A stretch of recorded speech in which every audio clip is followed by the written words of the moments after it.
Salam sejahtera. Kita jumpa untuk kursus kali ini adalah berkenaan dengan 5 asas keselamatan makanan. Perkenalkan diri saya, nama saya Budiman Jaafar. Saya adalah tenaga pengajar di Iktiraf untuk Sekolah Latihan Pengendali Makanan di bawah Kementerian Kesihatan Malaysia.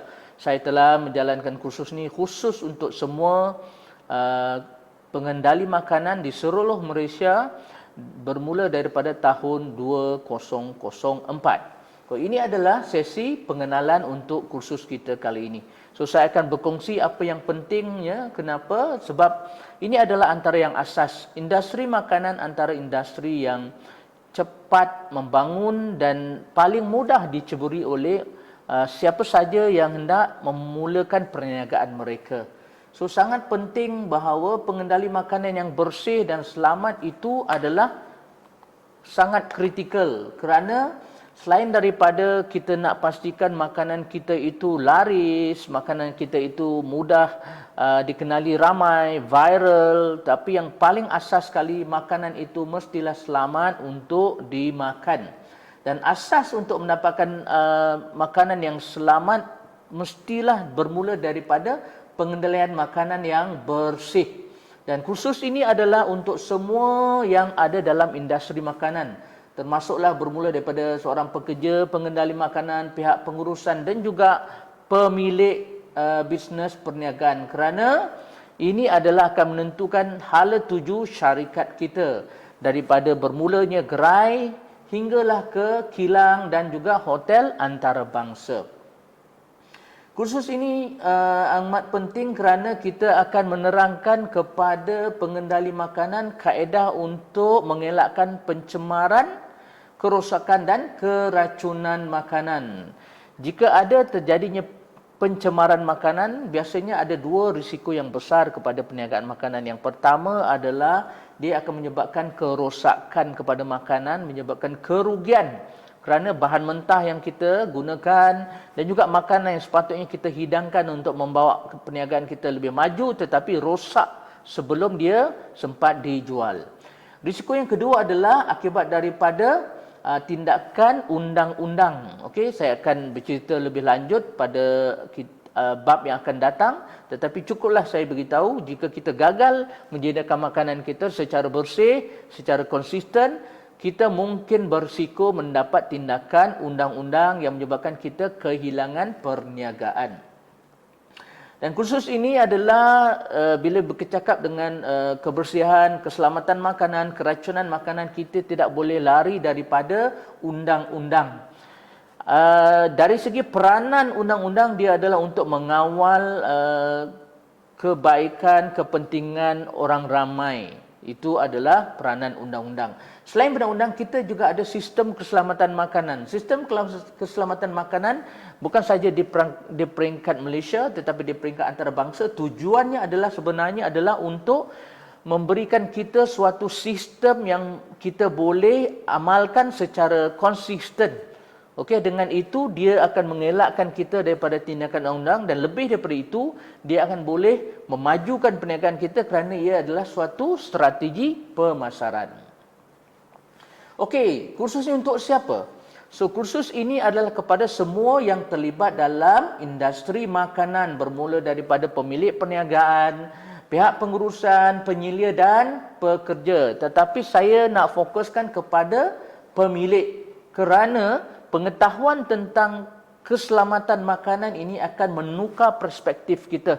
Pengalaman saya sudah lebih daripada 10 tahun ini, kebanyakan business owner, pemilik perniagaan, dia akan merasakan bahawa segala syarat-syarat keperluan kebersihan makanan ini merupakan suatu perbelanjaan yang mereka terpaksa buat. Tetapi sebenarnya bila kita menuju kepada sistem keselamatan makanan, semua ini adalah sebenarnya menjadikan kita suatu pelaburan kepada perniagaan. Kerana apa? Kerana sistem perniagaan itu akan menjadikan produk kita lebih dikenali, lebih dipercayai oleh kita punya pelanggan.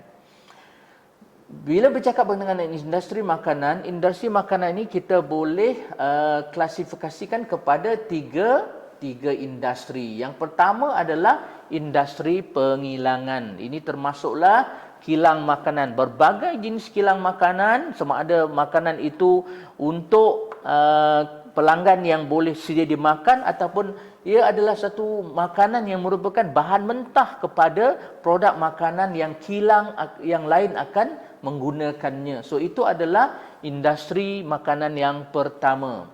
Yang kedua adalah industri perkhidmatan makanan. Ini lebih kepada restoran, kafe, food truck, catering, hotel. Ini adalah suatu yang sangat besar dan mempunyai pelbagai jenis cabaran. Pengalaman saya selama lebih daripada 10 tahun ini, sejak daripada tahun 2004, saya dapati cabaran untuk mencapai asas keselamatan makanan yang paling asas itu biasanya lebih besar pada industri perkhidmatan makanan, kerana kita tengok profil pemilik perniagaan itu adalah sangat besar daripada mungkin mereka yang memiliki kelayakan pendidikan yang rendah sehinggalah yang ke peringkat yang tinggi.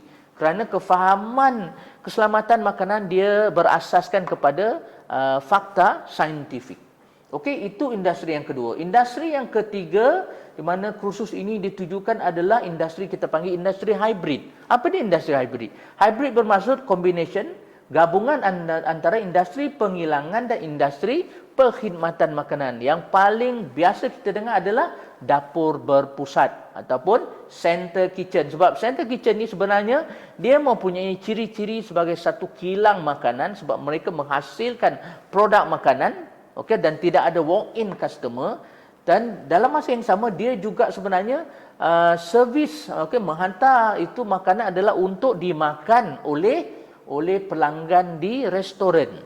Biasanya untuk food service, salah satu daripada strategi pemasaran kita adalah untuk mendapatkan volume. So volume kita perlu ada mungkin lebih banyak outlet restoran kita. So macam mana kita nak dapatkan suatu yang uniform, suatu yang konsisten dari segi rasa dan kualiti, kita perlu mengadakan dapur berpusat. Itu adalah industri ketiga untuk industri makanan. Dan semua ini adalah melibatkan sama ada seorang pemilik perniagaan, pengendali makanan, penyelia dan juga pengurusan. Alright? Jadi, tujuan kursus ini saya boleh bagi kepada yang utama ini adalah 4 yang utama. Tujuan kursus ini saya akan berkongsi pengalaman saya selama lebih daripada 10 tahun ini. Yang pertama adalah supaya semua yang kita target tadi, semua yang kita sasarkan tadi memahami kepentingan kebersihan dan keselamatan makanan.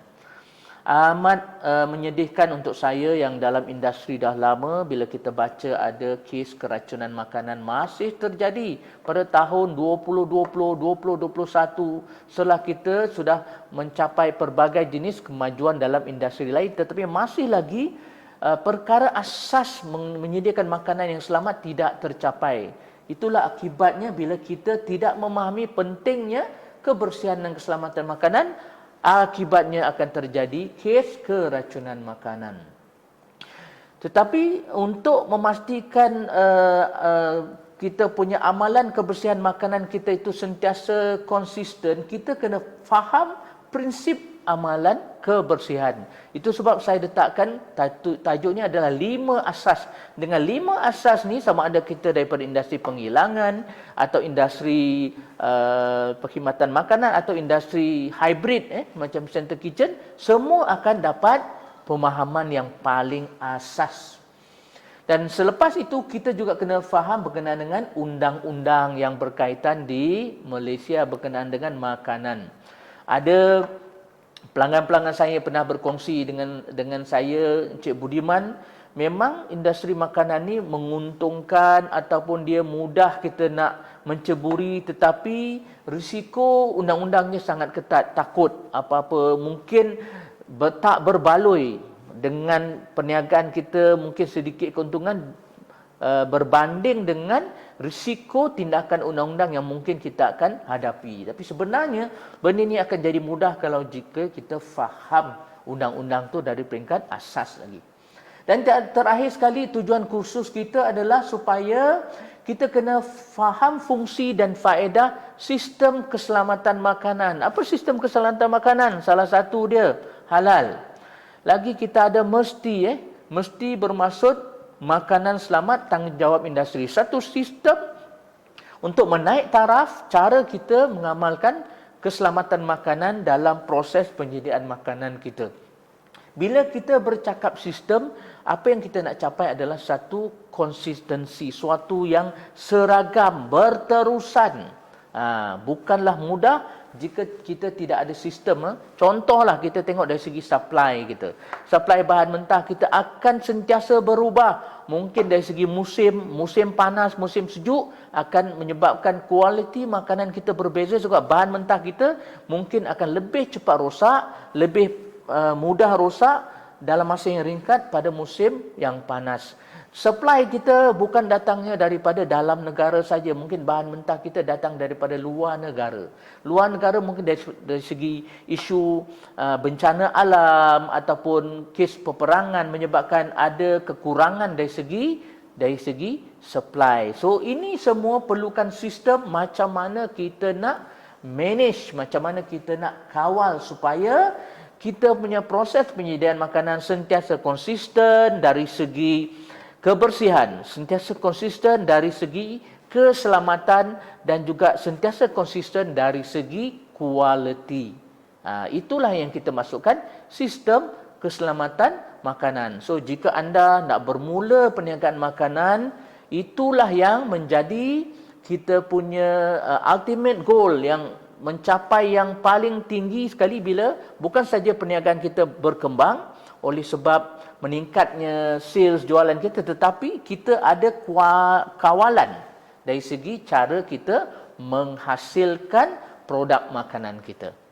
Okey, itu saja untuk pengenalan kursus ini. Kita akan jumpa pada bab yang akan datang. Kita akan tengok apa penting yang sebenarnya keselamatan makanan ini secara lebih terperinci. So, kita jumpa lagi untuk bab akan datang. Sekian saja. Terima kasih. Salam sejahtera.